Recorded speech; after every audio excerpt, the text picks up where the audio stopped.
Welcome, Libra, and to all of you that are new, it's great to have your company. It's September 2021, and I'm going to just quickly run through what I'm looking at here in your chart. If you have, pardon me, a sun sign Libra, rising sign Libra, or even the moon sign, it's a Western style horoscope. Although I do Vedic astrology, this is purely a tropical chart for those of you born under the typical Western sun sign. So let's start the ball rolling here, because it's a very, very important combination of planets here that we see in your 12th house and sun sign this month. And the new moon is going to trigger this combination of the sun and Mars in your 12th house. So what's the 12th house about, Libra? 12th house is one of those houses that's often misunderstood. If you are a aspiring billionaire, you don't necessarily want to have, too much stuff happening in your 12th house, because it is a house of loss. It's the house of secrets. It can cause deception, hidden enemies, that sort of thing. On the contrary, if you happen to be a spiritually inclined person, then the 12th house is one in which you love to be in seclusion. You want to meditate, you want to understand the secrets of nature and the universe, and it is truly an enlightening part of the horoscope. Here's the new moon that I'm alluding to, taking place on the 7th of September. And you've also got the natural ruler of Pisces, Neptune, making a full opposition aspect here to Mars and the Sun and that new moon. So that can either accentuate your intuition and your spiritual insights, or it can create a whole lot of confusion, giving money out to the wrong people, not checking your spare change, and even outright theft and financial fraud. So be very, very careful under those transits, Libra.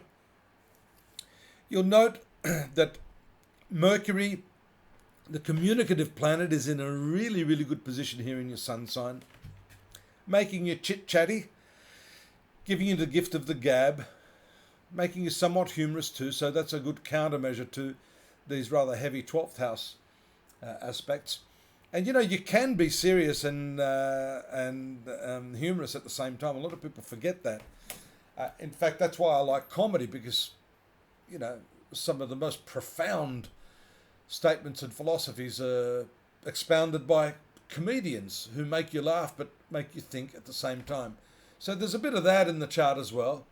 A bit more of a fiery cycle beginning when Mars enters your sun sign around the 16th. Now, that's also one to be a little careful of, because for Libra, Mars rules the 7th house and the 2nd house.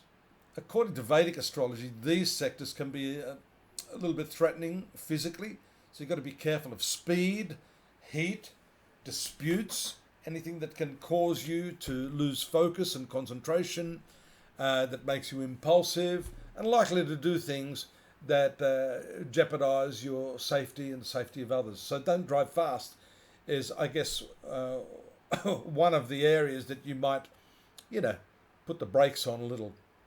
The brakes are going to be on this month. And that's fortunate, because you've got that there. And that will be, pardon me, Mercury later in the month, and it's coming up, start to slow down here, and it will go retrograde. And so that retrograde planet is actually quite a powerful and positive influence for you. It helps put the brakes on this impulsive Mars energy. Then we see the Sun moving into your sun sign as well. The Sun is debilitated in Libra. So what Mercury's retrogression will do when it happens, I'm waiting for it. It's right at the tail end of the month, but I'm talking about it. I missed the full moon here, by the way, which was on the 21st, which was activating this Neptune and Sun again, which just basically confirms what I said at the outset of the reading. Just be careful with your money. But this retrogression, there it is, going into its stationary mode, and then it will move into retrogression. And that's good, because it gives you an intellectual sort of caution, which will help pull back those impulsive energies of Mars and the Sun. Venus is lovely for you. Your ruler is making its way there through your second house of income. Great opportunities, fun opportunities to earn money, to increase your security.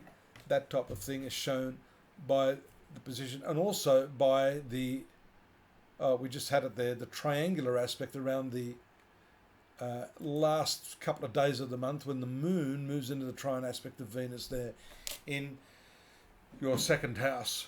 All in all, it's a good month for you, but you just need to be a little bit careful of these hot and fiery energies, especially if you're held back in what you want to do, and then feel as if you have to make up lost time, rushing here, there, and everywhere. That's a recipe for disaster. So take it easy. Better to get there late than never. And don't forget to pop over to astrology.com.au, where I've written up more on this. I've got the transcript of this, but also some additional aspects that are going to help sort of colour what I've said a little more informatively.